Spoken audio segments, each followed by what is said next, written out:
et bienvenue à ce nouveau Café des Lyonnes. Bonjour Claire. Bonjour Alexandra.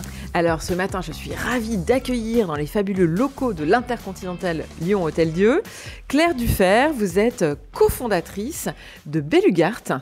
Et alors je suis vraiment hyper contente qu'on parle de ce sujet parce que c'est une société qui est spécialisée dans les œuvres d'art dans l'espace public. Alors c'est d'ailleurs un petit sujet d'actualité, mais bon, on va rester un peu sur le volume général. Mais c'est une vraie question et en fait c'est très peu connu le fait qu'il y a des sociétés comme la vôtre qui sont spécialisées sur bien sûr les aménagements extérieurs, les aménagements urbains, les aménagements publics, mais avec cette dimension d'aller mettre de l'art. Donc je suis vraiment très contente parce qu'on va pouvoir voir la spécificité de votre métier, de votre secteur d'activité et de voir avec vous effectivement votre parcours, Claire. Mes premières questions de l'émission, vous la connaissez. Est-ce que vous êtes une femme engagée et surtout, ça veut dire quoi pour vous, l'engagement ? D'abord, oui, j'espère être une femme engagée. En tout cas, j'essaye de m'y atteler avec sincérité. Et au travers notamment des projets qu'on construit, on œuvre chaque jour pour travailler sur des projets qui vont faire partie du collectif, on en parlera, et qui doivent faire sens. Et j'espère qu'ils vont contribuer en fait à façonner les villes de demain. Voilà. C'est en ça cet engagement. Et j'aime bien votre question parce qu'on se croit tous engagés. Et tout d'un coup, quand nous vient cette question, il faut qu'on y réfléchisse à ce que c'est. Et pour moi, l'engagement, alors, indépendamment du fait que ça doit démarrer d'une liberté consciente, c'est-à-dire sans dogme et sans tabou, c'est avant tout une démarche qui est collective, c'est-à-dire qu'on fait avec les autres et on fait pour les autres. L'engagement solitaire, pour moi, c'est un défi. C'est très intéressant, mais ça ne relève pas du mien d'engagement. Pour moi, l'engagement, il est nécessairement avec et pour les autres. Voilà.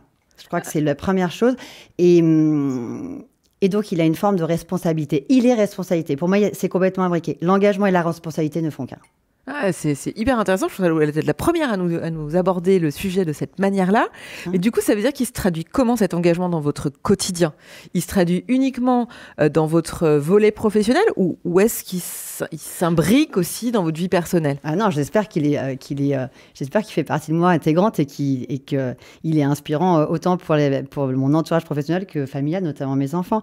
Mais il se traduit par le fait moi, je suis très concernée par ce qui m'entoure et parce que chacune de nos actions, elles ont un impact sur les autres. Et donc, c'est pour ça que c'est pour moi inenvisageable de ne pas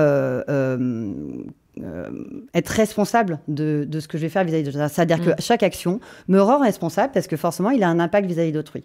Et en ça, forcément, ça veut dire qu'on est engagé dans sa vie professionnelle comme on l'est dans sa vie personnelle parce que tout nous amène à avoir un impact vis-à-vis des autres. Oui, c'est vrai.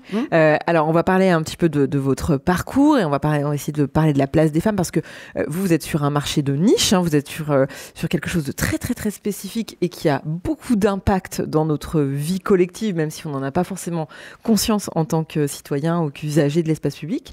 Mais Claire, avant ça, j'ai envie de vous demander, quand vous étiez petite fille, vous aviez envie de faire quoi ? C'était quoi votre rêve de petite fille ? Qu'est-ce que vous vouliez faire plus grande ? Honnêtement, je vous dis sincèrement, j'ai plus de souvenirs de cette. C'est vrai ? Ouais, vous l'avez effacé. Il y a pas y a rien qui ressort. Non, il y a des choses qui se sont construites. En fait, j'ai construit une vie professionnelle avec beaucoup de rationalité pendant. J'en ai vraiment eu deux. J'ai toute une partie de ma vie qui a été très rationnelle parce qu'elle était rassurante pour moi. Et en même temps, au cœur de cette vie rationnelle, je chérissais un peu secrètement l'envie, mais je n'étais pas dans mon enfance. Là, on parle déjà de la jeune vie d'adulte ou en tout cas étudiante. Je chérissais l'envie de faire le métier de ma tante paternelle, qui a fait un métier formidable puisqu'elle était agent d'artiste.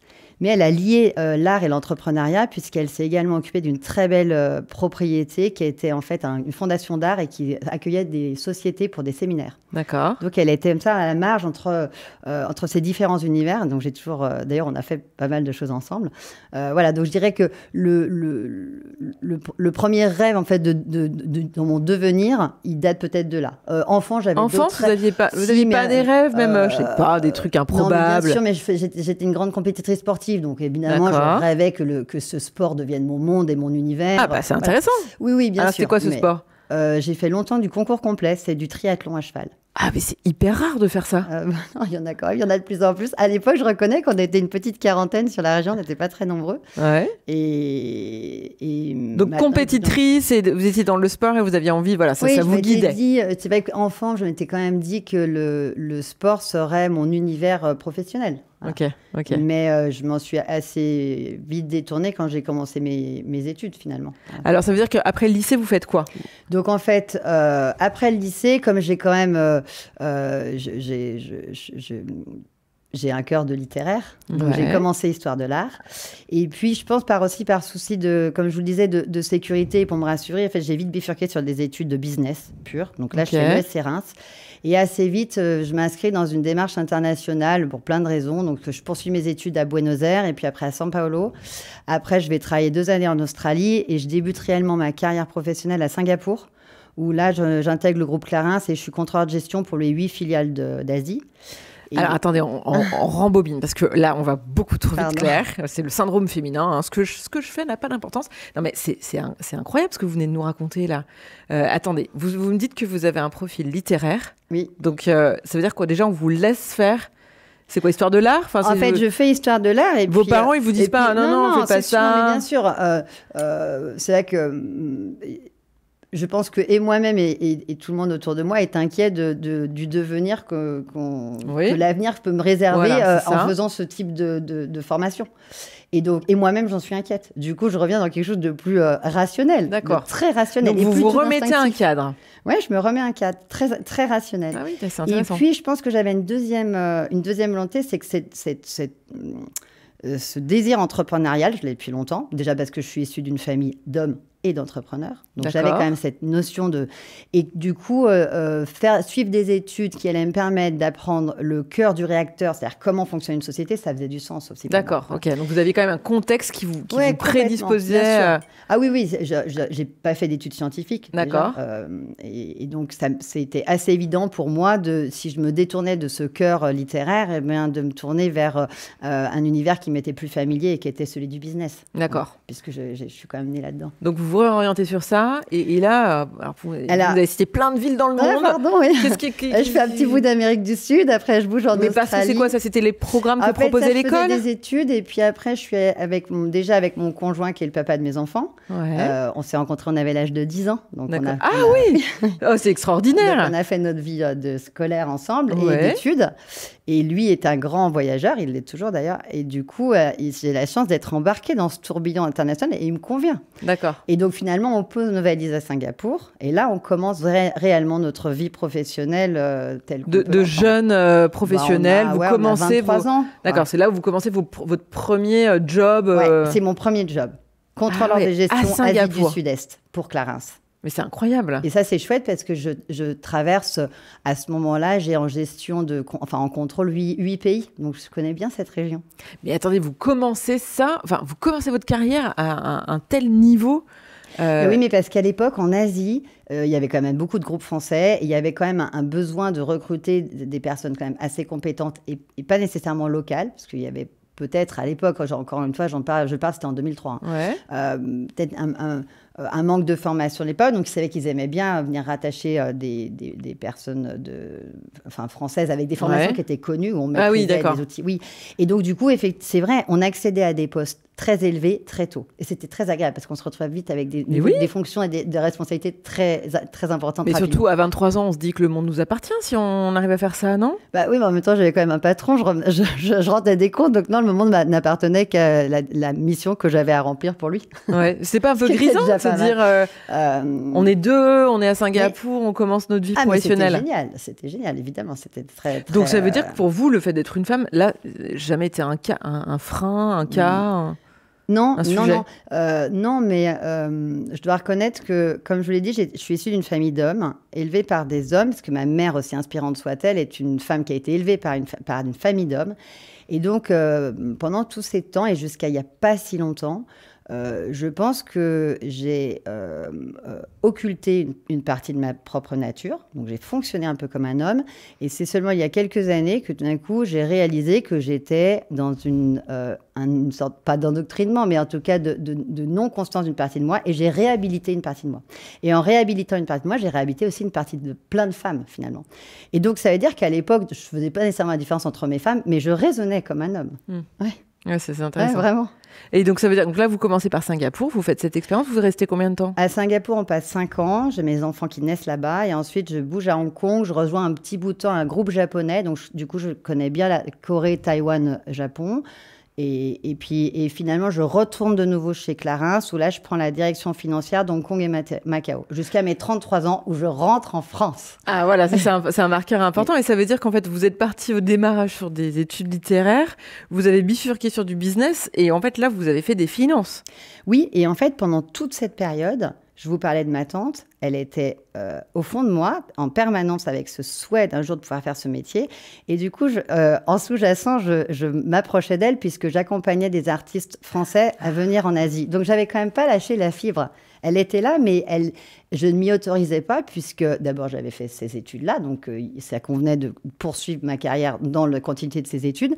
Et également parce que je me sentais de toute façon pas légitime à faire autre chose puisque je n'avais pas appris autre chose. Mais du coup, je le faisais un peu comme ça Donc, ça veut dire que vous aviez un job à responsabilité dans la finance, des enfants en bas âge, et en même temps, sur votre temps libre, vous faisiez de l'accompagnement d'artistes, enfin, vous aidiez à votre tante à faire ça. Je permettais à des artistes de venir se produire. Il y en a certains que j'ai placés sur la Hong Kong Art Fair, donc c'était vraiment une très belle consécration, ça. Oui, j'essayais de présenter en fait des artistes français à des galeries locales. Donc 33 ans, retour en France. Retour en France avec une volonté vraiment farouche d'inscrire mes enfants dans leur territoire d'origine. Ok. C'est important l'ancrage. Donc, je les ramène en France. Je poursuis un petit bout de carrière internationale avec un groupe sans importance. Et puis, je saute le pas en 2015 et je cofonde Belugart. Et là, je passe de cette période de vie très rationnelle à soudain quelque chose de totalement instinctif. Ah oui? Ah bah oui, c'est très instinctif. Notre métier, c'est de la poétique. C'est une philosophie, notre métier. Alors, c'est quoi votre métier, justement, pour ceux qui ne connaissent pas? Alors, notre métier, c'est de s'emparer d'un espace et de venir incarner artistiquement cet espace. Mais c'est l'espace qui nous guide. C'est pas, les espaces ne sont pas des terrains de jeu, ne sont pas des accueils d'œuvres. C'est tout l'inverse, en fait. Donc, on prend une place ou on prend un parc, ce qu'on veut, un endroit public. Oui, un endroit public ou un endroit privé qui accueille du public. Ce sera dans la même démarche, parce que tout espace qui accueille du public, c'est de l'art public, d'après moi. Ouais. Et c'est pour ça qu'on fait un métier très engagé et très responsable. Parce qu'on n'est pas dépositaire de ces lieux, on n'est pas dans nos salons, on ne fait pas ce qu'on veut. Enfin, encore une fois, c'en est une conviction forte. Plein d'autres personnes pourraient avoir une autre approche. Mais oui, ma vision... On ne met pas une œuvre d'art qui nous plaît. On ne met pas un nom. Et on n'a pas une approche esthétique de l'idée, mais on en a plutôt une approche intellectuelle. Qu'est-ce qu'on va raconter aux générations futures? Qu'est-ce que ce lieu va dire? En quoi ça doit être porteur de sens? Voilà. Donc ça veut dire que c'est souvent les collectivités ou des je sais pas, des responsables d'entreprise qui vous font appel à vous, mais ils viennent avec un cahier des charges, c'est-à-dire qu'ils vous disent bah tiens, on a une problématique sur tel espace public, on aimerait faire comme ça. Et vous répondez à ce cahier des charges et vous proposez des choses. Alors, c'est beaucoup de collectivités, beaucoup de bailleurs sociaux, beaucoup de sociétés d'aménagement, des promoteurs. Voilà. C'est vraiment tous les métiers qui sont autour de la construction de nos villes. Je travaille plutôt sur des espaces de ville. Et encore on travaille aussi dans certaines régions, parce qu'on travaille sur toute la France, on travaille dans certaines régions sur des approches plus rurales, où là, on va faire de la valorisation de territoire. Oui, on nous donne, fort heureusement, rarement un cahier des charges, c'est nous qui le construisons, ce qui est bien. Mais il peut arriver qu'on nous dise, on aimerait faire ça. Et moi, à ce moment-là, dans cette mission donc avant la mission, mon job, ça va être de déconstruire la croyance, pour dire non, on ne va pas faire dans ce sens-là, on va faire dans l'autre sens. Mais alors, comment vous faites pour passer de cette carrière, retour en France, retour à Lyon, si je comprends. Oui, ma ville d'origine, oui. Voilà, dans votre ville d'origine, avec vos enfants et votre mari. Et comment, là, d'un seul coup, vous vous dites, je crée cet ovni, parce que vous n'êtes pas nombreux à exister sur ce site. Maintenant, on commence à être nombreux. C'est vrai qu'au début, nous, ça fait 10 ans, donc on est un peu pionniers, mais... Eh bien, en fait... Parce qu'il faut avoir l'idée, et puis il faut avoir les compétences, parce que là, vous allez dans un terrain qui est quand même un peu nouveau, même si vous l'aviez expérimenté via votre tante. C'est aussi propre à cette capacité d'adaptation et cette curiosité et ce mouvement que j'ai en permanence, il fait partie de moi. Donc, pour le coup, il ne me fait pas peur. Ouais. C'est même plutôt constitutif dans ma façon d'approcher les sujets. Donc, démarrer sur un sujet que je ne connais pas ne me fait plus peur. Et comment ça a commencé? Non, ça a commencé au départ, c'est pour ça cofondé, parce que je fonde ça avec un premier associé qui est un artiste, et donc finalement, qui par son biais m'autorise à me réintroduire dans un secteur qui n'était pas le mien et qui m'intimidait beaucoup, parce que je n'avais pas de légitimité. Donc, par ce biais-là, j'en acquiers cette légitimité. Je passe un temps d'association qui me permet aussi d'acquérir une expérience, une connaissance. Et puis, je travaille dur, parce qu'il faut se découvrir, connaître. Et très rapidement, se profile pour moi le dessin d'un manifeste et d'une façon d'aborder le sujet que je n'aurais jamais quitté, que je n'ai jamais quitté, en fait, qui est celui-là. Et puis ensuite, on cesse notre activité, notre association, pour tout un tas de raisons. Et je me réassocie avec François, mon associé actuel, avec qui on travaille depuis le début, puisque depuis le début, il a tout le temps occupé la partie technique de notre métier, puisqu'on est aussi des producteurs. Ouais, c'est ça. Donc, on a toujours été ensemble, en fait. D'accord. Donc, ça faisait sens de poursuivre ensemble. Mais ce projet et cette façon de mettre au service, en fait, de se mettre au service d'une narration qui soit engagée et qui soit en responsabilité par rapport à un lieu depuis le début, je l'ai. Je l'ai probablement parce que, je vous dis, l'engagement, pour moi, c'est une responsabilité et ça l'a toujours été. Donc, je ne voyais pas, pas faire mon travail autrement comme ça. Justement, maintenant, alors, au regard de votre parcours, de votre expérience à l'international, en France, c'est quoi aujourd'hui votre vision de la place des femmes ?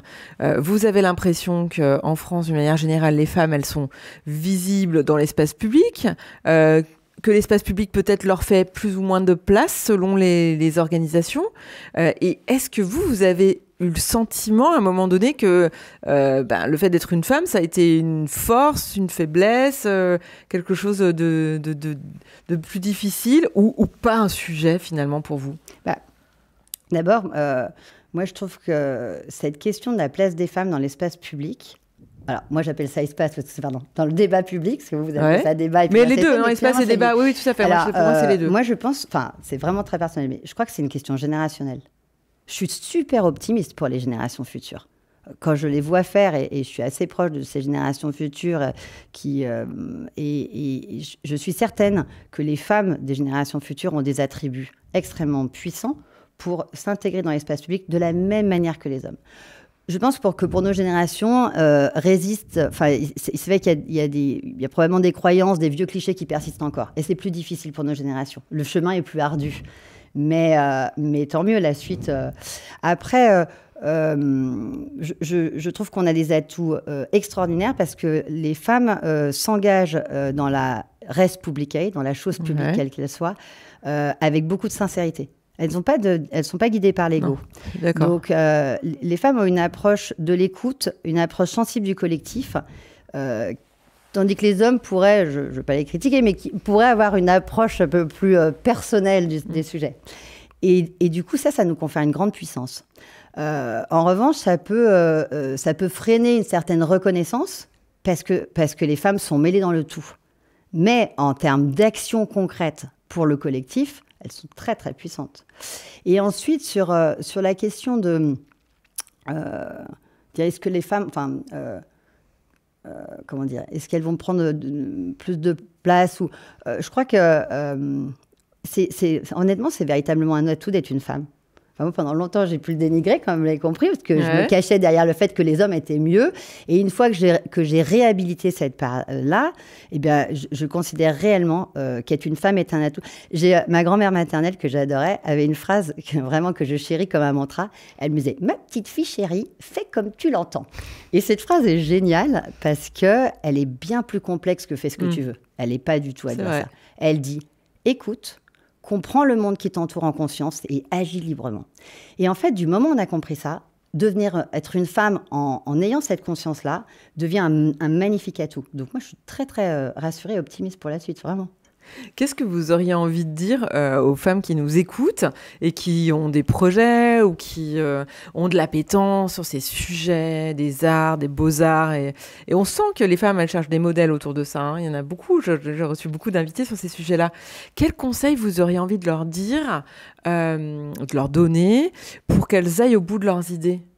Alors, d'abord, juste par rapport à notre milieu, il y a beaucoup de femmes artistes très talentueuses.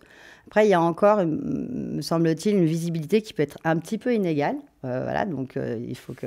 Ah oui, ça c'est vrai, oui, c'est un vrai sujet sur l'art. Ouais. En revanche, dans le marché de l'art tel qu'il est, il y a beaucoup de femmes. C'est vrai que c'est un sujet qui est sensible, qui parle d'esthétisme dans le sens noble du terme, attention. Et donc ça touche plus souvent les femmes. Donc on est plutôt un milieu quand même assez féminin. Et je ne sais pas si c'est un conseil que je donnerais nécessairement à ce milieu-là, parce que dans ma vie rationnelle, j'aurais probablement donné le même conseil. C'est celui que je donne à ma fille.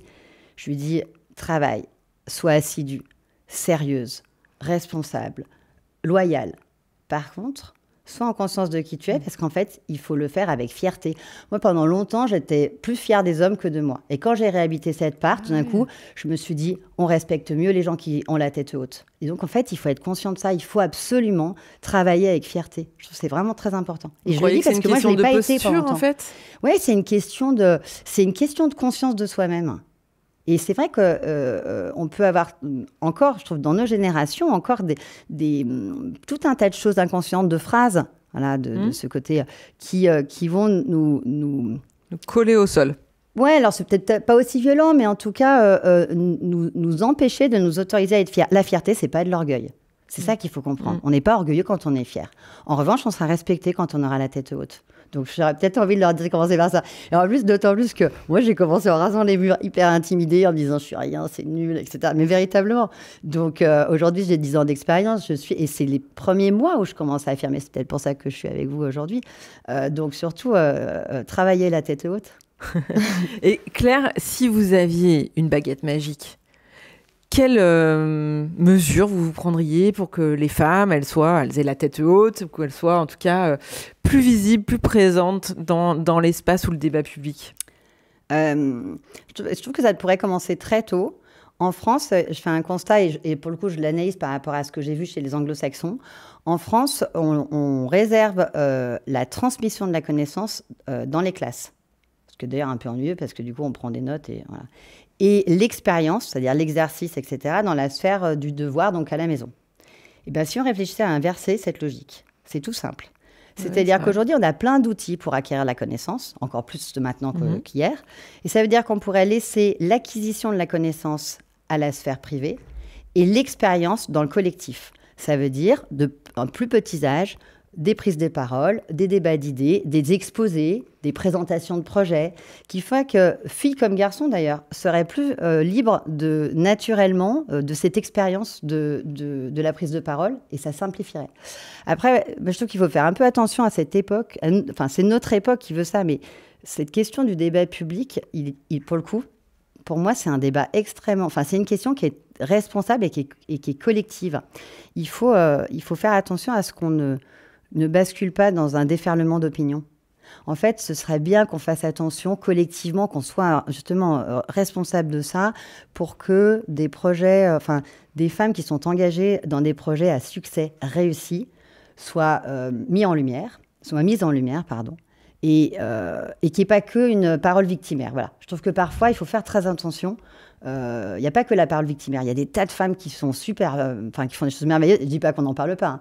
Mais voilà, je trouve que ça relève d'une conscience collective qui fait que si à un moment donné, tout le monde se met à débattre dès tout petit, eh bien, qu'on soit bien quand même en conscience de ce qu'on va raconter, quoi.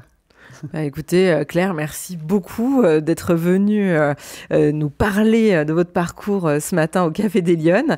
Je suis persuadée que ça vous aura passionné. En tous les cas, moi, je vous souhaite une bonne semaine et je vous donne rendez-vous la semaine prochaine pour un prochain Café des Lyonnes. Bonne semaine. Merci beaucoup, Alexandra.